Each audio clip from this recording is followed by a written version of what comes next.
Une autre affaire, maître? Le ministère public contre Madame Philomène Wawash. Ah, Madame Philomène Wawash, vous êtes prévenu d'outrage à un agent de la force publique. Vous l'auriez traité, je cite, d'orchidoclaste. Un bien joli mot pour une vilaine signification. Vous reconnaissez le fait? Sans nul doute. Quitte à laisser échapper un juron, autant le faire de la plus jolie façon possible. Remarquez, si j'avais supposé où cela me mènerait, je n'y serais pas allé par quatre chemins. Bah ouais, j'aurais traité directement de casse-couille. J'étais tellement dans mon droit. D'abord, non, vous n'y étiez pas. Vous ne serez jamais dans votre droit en traitant un agent d'orchidoclaste. J'ai un chien qui ne supporte pas la muselière. Ça l'empêche de bailler, la pauvre bête. Alors donc, Parfaitement. D'où des contractions d'estomac susceptibles de lui amener des troubles dans son organisme. J'ai pas envie que mon chien attrape une gastrite. Sans compter que ça le fait loucher, la pauvre bête. se peut-il? Pardon, je connais les institutions qui nous régissent et je déclare qu'il n'y a ni loi ni ordonnance qui empêche les chiens de bailler. Empêcher les chiens de bailler. Empêcher les chiens de bailler. Non mais attendez, les affaires ne vont déjà pas si bien si on se met par-dessus le marché à empêcher les chiens de bailler, mais où allons-nous? Madame, si vous connaissiez le code aussi bien que vous le prétendez, vous sauriez que la loi vous autorise à ne pas museler votre chien à condition qu'il soit tenu en laisse. Tenez-le en laisse, votre chien, la petite dame. Et il baillera tant qu'il voudra. Oui, mais il ne pissera plus. Vous m'avez bien entendu, j'ai un chien qui ne veut plus pisser dès l'instant qu'il est à la tâche. Qui est-ce qui m'a foutu un chien pareil? Oh, il faut le prendre comme il est. Sitôt qu'il est à la tâche, toc, il se couche sur le dos et durant des heures entières, il essaie d'enlever sa patte avec ses deux petites papates de devant. Qu'est-ce que vous voulez que j'y fasse? Or, ne pissons plus dehors, il pisserait dans l'appartement. S'il est bien fait d'une éducation inculquée depuis des années, de le rappeler au sentiment des convenances. Alors quoi? S'il ne pisse ni dehors ni dedans, où pissera-t-il cet animal?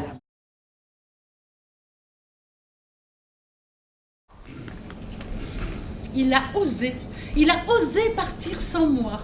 Il m'a abandonnée là comme une pauvre fille. Je ne compte plus pour lui. Et il me traite moins bien que son chien. Son chien l'aura emmené, lui. Et il ment. Je devine toujours quand il ment. Il a cette sorte de tressautement de la paupière alors qu'il me crache son mensonge à la figure. Comme ça. Il cligne légèrement de l'œil et son sourcil dessine un subtil accent circonflexe. Toujours quand il ment. Il fera un pitoyable joueur de poker. Tenez, ce sera amusant ça, à jouer au poker contre lui. Je le plumerai à tous les coups et il serait furibond. Et s'il ne revenait pas, imaginons qu'il soit parti pour de bon. J'ignore même si cela me ferait réellement de la peine. Les sentiments, l'amour ne seraient donc que des flux. À force de déborder, de s'épancher, ils finissent par se tarir. Nous nous desséchons quand l'amour agonise. Pensez que vous avez tant aimé un homme. Vous l'avez voulu, désiré, épousé. Vous avez fait un enfant avec lui.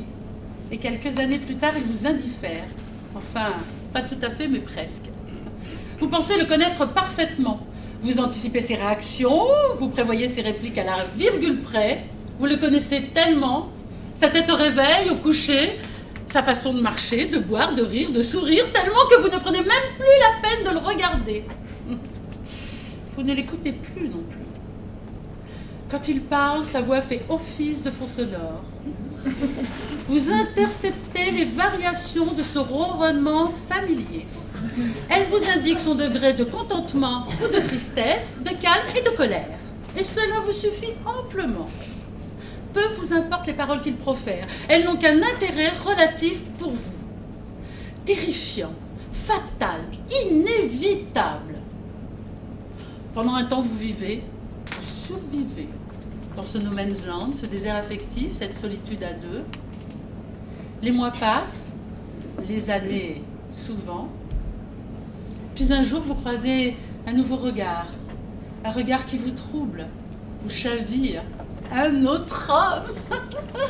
Et la toupie infernale que votre cœur s'emballe. Le flux de l'amour jaillit à nouveau, vous submerge.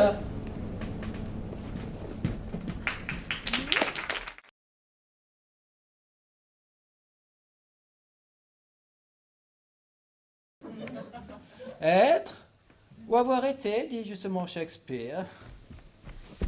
Oui, donc Buckingham, j'ai 2 mots à lui dire. Je vous sens en colère. En effet, je le suis au moment de l'assaut, votre duc s'est enfui. Je vois. Certains combats font peur à Buckingham, et je crains que le duc n'apprécie guère les femmes. Il vaudrait mieux, madame, chercher un autre amant.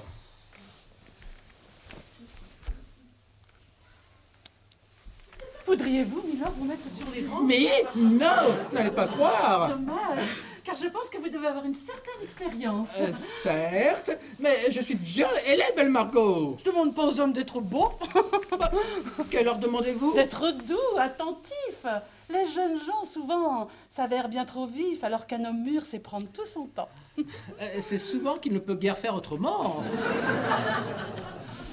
Là, les jeunes gens grimpent vite et sans risque. L'homme plus âgé peine à hisser l'obélisque. Sans doute, mais l'hommage en est d'autant plus grand, et si l'homme âgé, parfois moins pénétrant, il sait comment par ailleurs nous donner du plaisir. Vous comprenez, Milord, ce que je veux vous dire? Je crois et j'avoue, je n'ose y croire à la fois. Je crois qu'en vérité, vous vous moquez de moi. Oui, là, vous m'échauffez. Vous allumez ma flamme. Alors que votre cœur est pris par Buckingham. Oh, oublions Buckingham qui a le mauvais goût de préférer les hommes aux femmes. Alors que vous, je sens tout au contraire.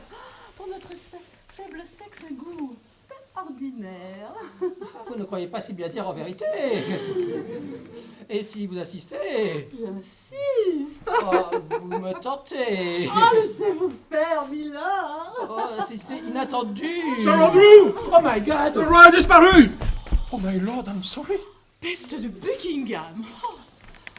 Nous finirons plus tard. À vos ordres, madame. Tenez, je vous attends à minuit dans ma chambre. À minuit? Mais Oh, c'est que ne me faites pas attendre. Mon frère a, je le vois, plus que moi vos faveurs, et vous songez peut-être à conquérir son cœur. Si tels sont vos desseins, mon mignon, croyez-moi, je vous l'ai dit tout net, vous mettez le doigt dans l'œil. Vous comprenez cette expression, je pense? Sur ce, cher duc, je vous tire ma révérence. Adieu. Et pour nous, à minuit, se rendront.